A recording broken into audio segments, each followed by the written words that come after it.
श्रीमद् भागवत कथा क्यों आयोजित की जाती है? क्या ये कथा आयोजित करना जरूरी है? जी जी जी, सबसे सुंदर आपने प्रश्न किया है कि भागवत क्यों की जाती है। देखिए, सबसे बड़ी बात यह है कि ये सत्संगति है।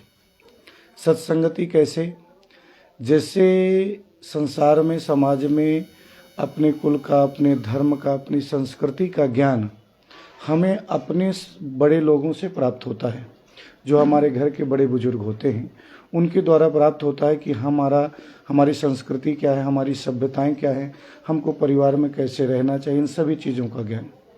उसी चीज़ को हमारे बड़े बड़े संत, ऋषि, मुनि, महात्मा शास्त्रों के रूप में लिख के गए हैं, जो हमारे लिए परम आवश्यक हैं। ऐसे संस्कार कि माता पिता को कैसे मानना चाहिए, अपने से बड़ों का सम्मान कैसे करना चाहिए, भगवान का भजन कैसे करना चाहिए, इन सभी चीज़ों को जीवन जीने का जो एक पद्धति है, उस पद्धति को भागवत के माध्यम से बताया जाता है।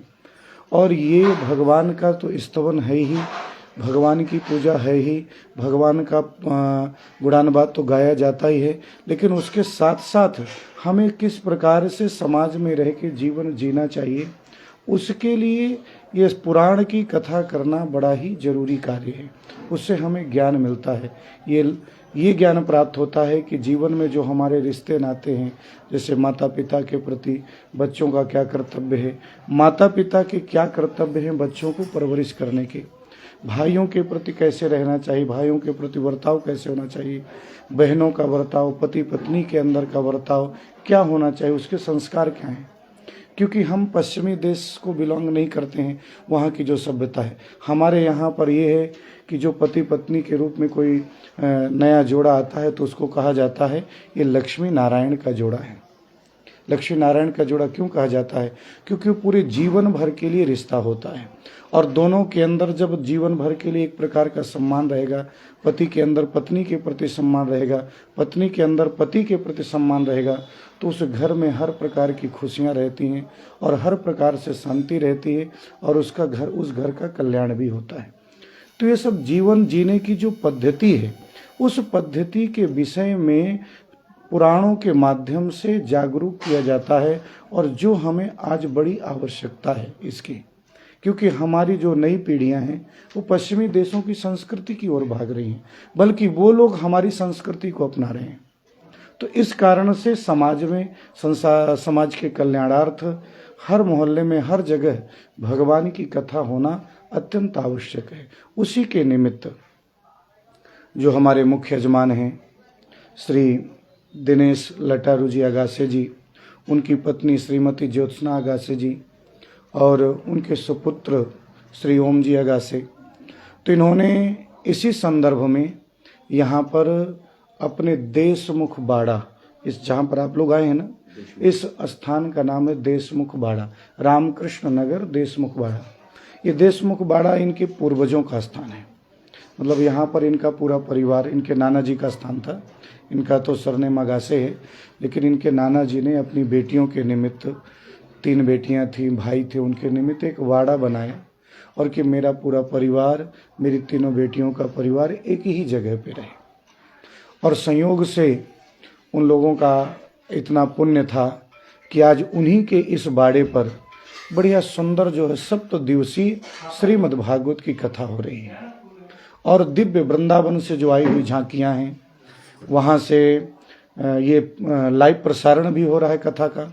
हमारे यूट्यूब चैनल पे जो है ना, इस संपूर्ण कथा का प्रसारण भी हो रहा है, फेसबुक पर भी हो रहा है, और यहाँ पर हजारों की संख्या में भक्त जुड़ करके और इसका लाभ प्राप्त कर रहे हैं। जो भक्तगण ये कथा आयोजित करते हैं, क्या उनके जीवन में क्या परिवर्तन होता है? जी, ये आपने बड़ा सुंदर प्रश्न किया है। देखिए, सबसे बड़ी बात यह है कि हम जिस माहौल में रहते हैं, उस माहौल के कुछ गुण और अवगुण हमारे जीवन में जरूर आते हैं। आप जिस जगह रहें, आप किसी दुर्गंध युक्त जगह पे चले जाओ तो शरीर से बदबू आने लगती है। सुगंध युक्त जगह पे चले गए जाओ जहाँ इत्र आदि बिक रहा है उस दुकान में, तो इत्र लग जाने से उस व्यक्ति के शरीर से सुगंध आ जाती है। हमारे संस्कृति में एक बड़ी सुंदर कहावत है, संसर्गजा दोष गुणा भवंती। अच्छे लोगों की संगति करने से अच्छा फल मिलता है, अच्छे गुण आते हैं। बुरी संगति करने से बुरा फल मिलता है। कोई व्यक्ति बुरी संगति करे, बुरी जगह रहे, उसमें उसका कुछ ना कुछ दुर्गुण जरूर आ जाएंगे। ये अच्छी संगति है कि इसमें हम केवल धर्म चर्चा करते हैं। इसमें किसी को ये नहीं कहा जा सकता कि आप अपने आचरण को गंदा करिए। इसमें सुंदर आचरणों को सुधारने की प्रक्रिया रहती है। जब कान के माध्यम से हमारे शरीर के अंदर जाता है तो कहीं ना कहीं वो व्यक्ति उसका पालन जरूर करता है। सोचने की बात है, बालक जन्म लेता है, जन्म लेने के बाद वो बचपन से ही नहीं सीख जाता कि मुझे ताला कैसे खोलना है, मुझे कपड़े कैसे पहनना है, क्या करना है। लेकिन घर में परिवार में रहकर वो सारा सीखता है और वृद्धावस्था तक वही करता है। उसी प्रकार ये भी एक प्रकार की शिक्षा है। जैसे कॉलेज में शिक्षा प्राप्त करने जाते हैं, उसी प्रकार हमारी एक संस्कृति और सभ्यता सामाजिकता की जो शिक्षा है वो हमारे ऐसे सत्कर्मों से ही होती है और इसका बदलाव निश्चित रूप से देखने को मिलता है। आप जब कथा में आएंगे देखेंगे किस प्रकार से लोग भगवान की भक्ति में नृत्य करते हैं, किस प्रकार भगवान का जयकार लगाते हैं, किस प्रकार छोटे छोटे बच्चे उस उत्सव का लाभ लेते हैं और उनके अंदर एक जिज्ञासा आती है। आज हम यहाँ पे रह रहे हैं तो बहुत से बच्चे हमारे पास जब आते हैं ना तो राधे राधे बोलते हैं। अधिकतर जनरली लोग बाग जो पढ़ाई करने वाले लोग हैं वो जय श्री कृष्ण, वो नमस्कार बोलते हैं, गुड मॉर्निंग बोलते हैं, गुड नाइट बोलते हैं। लेकिन जब हमारी कथा से जुड़ते हैं लोग बाग तो राधे राधे बोलते हैं, जय श्री कृष्ण बोलते हैं। और इसका परिणाम क्या होता है कि अपने मुख से अगर हम शुद्ध शब्द बोलते हैं, शब्द कभी नष्ट नहीं होता। आज भी आप लोगों को तो मालूम ही होगा कि नासा जो है ये रिसर्च कर रहा है कि गीता 5000 साल पहले बोली गई थी तो उसके श्लोक हम सर्च करें और उसको मिल रहे हैं। तो जो हम बोलते हैं, जो शब्द बोलते हैं, कभी नष्ट नहीं होते।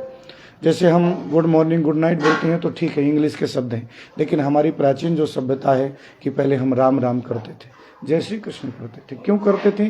क्योंकि हमारा वातावरण शुद्ध हो जाए, हमारा घर शुद्ध हो जाए, हमारा परिवार शुद्ध हो जाए, हमारे मानसिक जो विकार हैं वो दोष दूर हो जाए। क्योंकि जब हम भगवान का नाम लेते हैं तो हमारे शरीर के अंदर भी बाहर भी परमात्मा का सानिध्य प्राप्त होता है। और उसका सबसे सुंदर उदाहरण है कि आप जिस चीज के पास जाएंगे उसी का गुण हमारे जीवन में प्राप्त होता है। जैसे फूल होता है, जैसे फूल होता है, फूल को जब कोई तोड़ने जाता है तो फूल ये नहीं पूछता कि क्यों तोड़ रहे हो, लेकिन जो तोड़ता है उसके हाथ में सुगंध जरूर छोड़ देता है। भागवत कथा के माध्यम से भक्तगण यहाँ से क्या लेके जाएंगे? जी संक्षेप में बताइए। हाँ, इन भागवत के माध्यम से अच्छे संस्कार, अच्छा ज्ञान और किस प्रकार हमें जीना चाहिए, किस प्रकार रहना चाहिए, हम किस संस्कृति से हैं, उन सभी चीजों का ज्ञान लेकर के वो लोग यहाँ से जाएंगे। आप आए जो ना जी, इनका भी लेना आपके हाँ उधर लगा दो, इसमें जी वहाँ चल बैठ जाए, वहाँ से ले लीजिए, वो ले जाइए वहाँ से।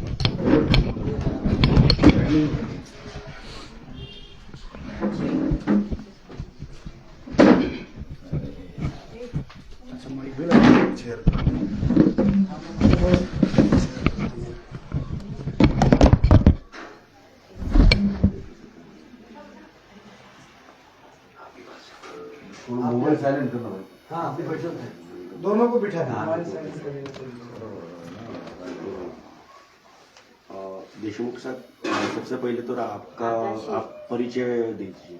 मेरा नाम देशमुख मेरे नाना जी का नाम है।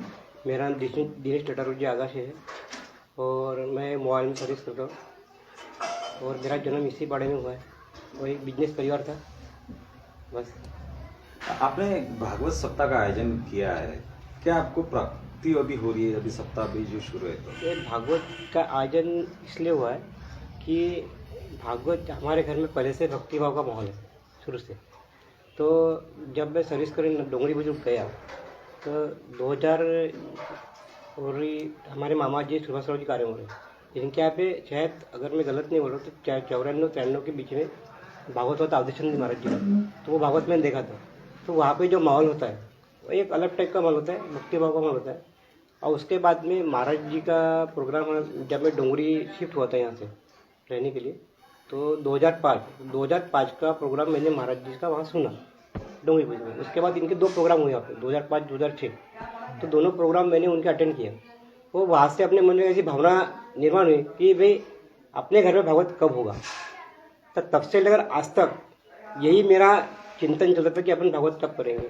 ये भागवत मेरे घर में 2-3 साल पहले होना चाहिए था, क्योंकि मेरी मम्मी थी, मेरी मौसी थी, क्योंकि उनकी भी हार्दिक इच्छा थी कि अपने घर में भागवत हो, लेकिन बात किस्मत है कि वो नहीं रह पाए उस टाइम तक। अभी पिछले साल मौसी के डेथ हुई, मेरी मम्मी की भी हुई, और अभी पिछले महीने एक दूसरी मौसी है उनकी भी डेथ हो गई।